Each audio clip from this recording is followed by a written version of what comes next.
U.S. Secretary of State Marco Rubio is in Israel today as the Trump administration piles pressure on Israeli Prime Minister Benjamin Netanyahu on the fragile Gaza ceasefire deal. A parade of top Trump officials held meetings with Netanyahu in Israel all week, starting with U.S. Special Envoy Steve Witkoff and Trump's son-in-law Jared Kushner, then Vice President J.D. Vance. Just before broadcast, Secretary of State Marco Rubio held a news conference at Kiryat Gat in southern Israel, a newly opened international central command surrounded by military troops, on what is his latest visit to oversee the implementation of the Gaza deal.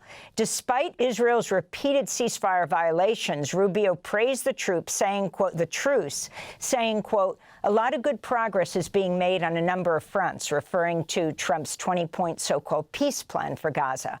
When asked whether UNRWA, the United Nations Relief and Works Agency for Palestinian refugees, would be involved in humanitarian efforts in Gaza, Rubio responded no and referred to the agency as a subsidiary of Hamas. Rubio's remarks came after a ruling by the International Court of Justice this week, saying Israel has not, quote, substantiated its allegations that a significant part of UNRWA's employees are members of Hamas, unquote. Rubio was also questioned about escalating Israeli settler violence in the occupied West Bank, including against U.S. citizens. This is Rubio responding. Series of settler attacks against a village full of American citizens in the West Bank called Termasaya. I was just wondering if you had seen any of the videos of these attacks. I'm aware of the incidents, and I've seen, I mean, not recently, I've seen them, some of the ones that have been posted and some of the things on social media. Our embassy has worked on that topic and has expressed the U.S. opinion to the government. Obviously, the safety and security of Americans anywhere in the world is something that will be important to us. So, and we've expressed our position directly to the Israeli authorities. As the Israeli Knesset Thursday voted to annex the occupied West Bank, in his news conference in Kiryat Gat, Rubio called the move, quote, a threat to the peace process. President Trump's also rejected Israel's plans to annex the occupied West Bank, saying in a recent interview with Time magazine, it won't happen because I gave my word to the Arab countries. Israel would lose all of its support from the United States if that happened, Trump said. He spoke on Thursday. The West Bank is, don't worry about the West Bank. Israel's not going to do anything with the West Bank, okay? Don't worry about it. Is that your question? They're not going to do anything with the West Bank. Don't worry about it. Israel's doing very well. They're not going to do anything with it. Trump's remarks came as Vice President J.D. Vance said he's personally insulted by the annexation vote, which came during his visit to Israel. It was a very stupid political stunt, and I personally take some insult to it.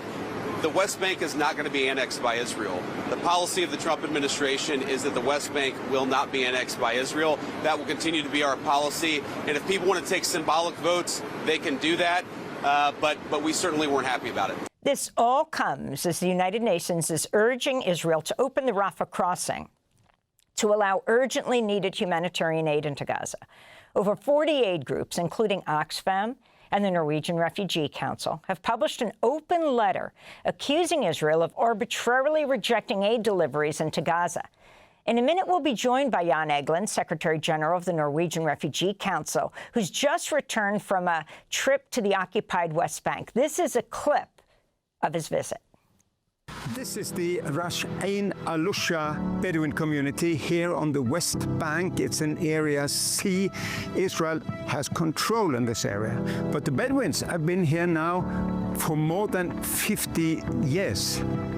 The settlement, which is an outpost in the distance behind us, that's new.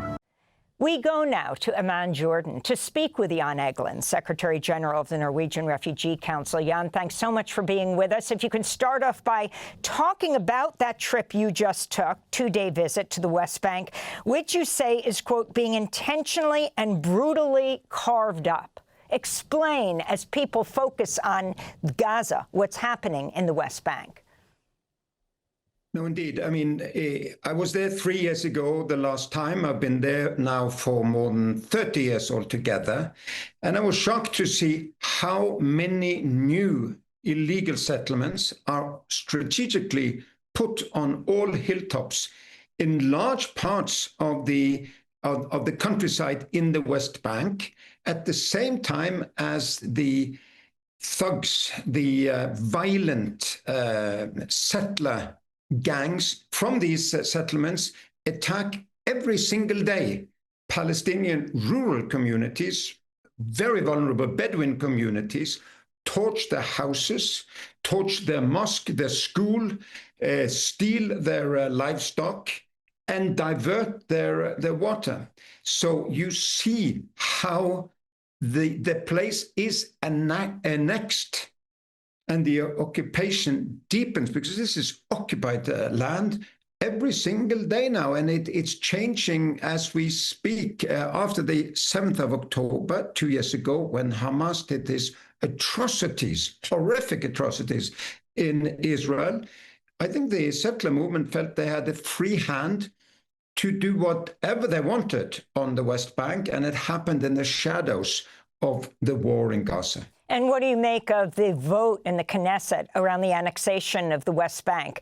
You just heard Vice President Vance saying he took it as a personal insult, and Trump saying it's not going to happen, but it happened. The vote happened. Yeah, it did happen. And of course, ministers in the Israeli cabinet are very outspoken on their ambition to annex formally the West Bank. And we're very glad that President Trump, Vice President Vance, Secretary Rubio all say it will not happen. There will be no formal annexation of the occupied land on the West Bank. In reality, a lot of things are happening on the ground. So, I mean, every single day, Palestinian houses are demolished. Every single day, the communities are attacked. Every single day, people are beaten up. Thousands of olive trees are uprooted. I mean, it's happening as we speak. And I would encourage, really, US and European and other decision makers to take a tour with us and see what's happening in the West Bank, because the injustice is just enormous. I wanted to go to the UN Humanitarian Affairs Office, saying it's documented 71 attacks on the occupied West Bank by Israeli settlers against Palestinians and their property in just 1 week. Among the victims is a 55-year-old woman who is hospitalized with a brain hemorrhage after she was beaten unconscious by a masked Israeli settler wielding a club. We were picking olives, then a vehicle passed by. It kept on going by. Then a woman started screaming, "Settlers!" But we didn't see them. They were hiding between the olive trees. She told me, "Settlers, settlers." Then me, my sister-in-law, my brother-in-law, and my son ran away from the area. I was looking around and I saw around 20 settlers, and they started beating me on my head. I fell to the ground and I couldn't feel anything. They continued beating me. I didn't see anyone, and then 2 people came and carried me. Independent journalist Jasper Nathaniel, who filmed Sunday's violence against Palestinian olive farmers in the occupied West Bank village of Termuz Aya, compared the Israeli settlers' attack to a lynch mob. Jasper Nathaniel and a group of Palestinians were then chased by a swarm of Israeli settlers carrying stones and clubs. Jasper Nathaniel is a U.S. citizen. Also with him, a Palestinian man, Yasser, get into a car as settlers then try to smash the back window. Press! Press! American press! American press!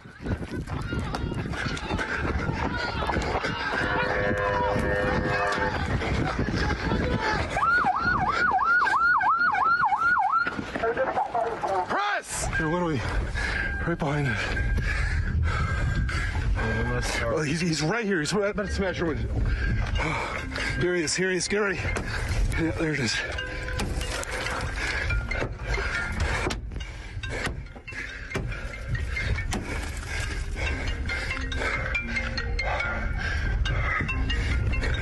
Are the doors locked?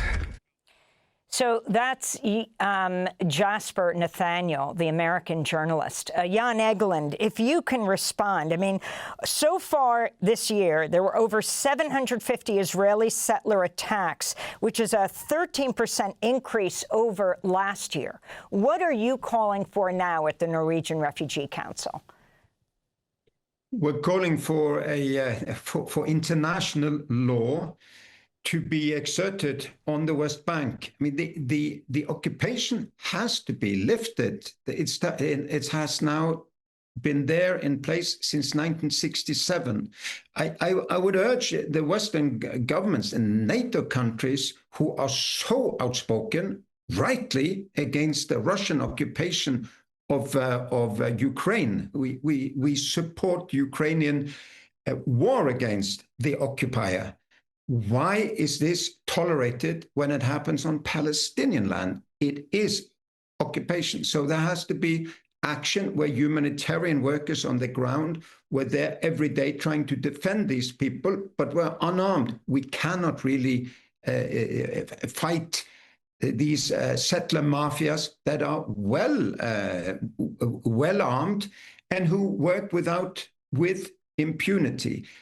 Every time I met these people who had these hair-raising stories, that the Palestinians, I asked them, but why don't you go to the Israeli occupation forces, to the police, to the army, Israeli army? And they say, we do that all the time. And they laugh of us, or they take down a report, and then they come back and say, we investigated and we found there to be no stealing of 1,000 sheep, which is now clearly in the hands of the settlers, and then if you come with false accusation, you will be in prison. So they feel there is impunity for the settlers, and that's one of the things I think the allies of Israel should be able to change.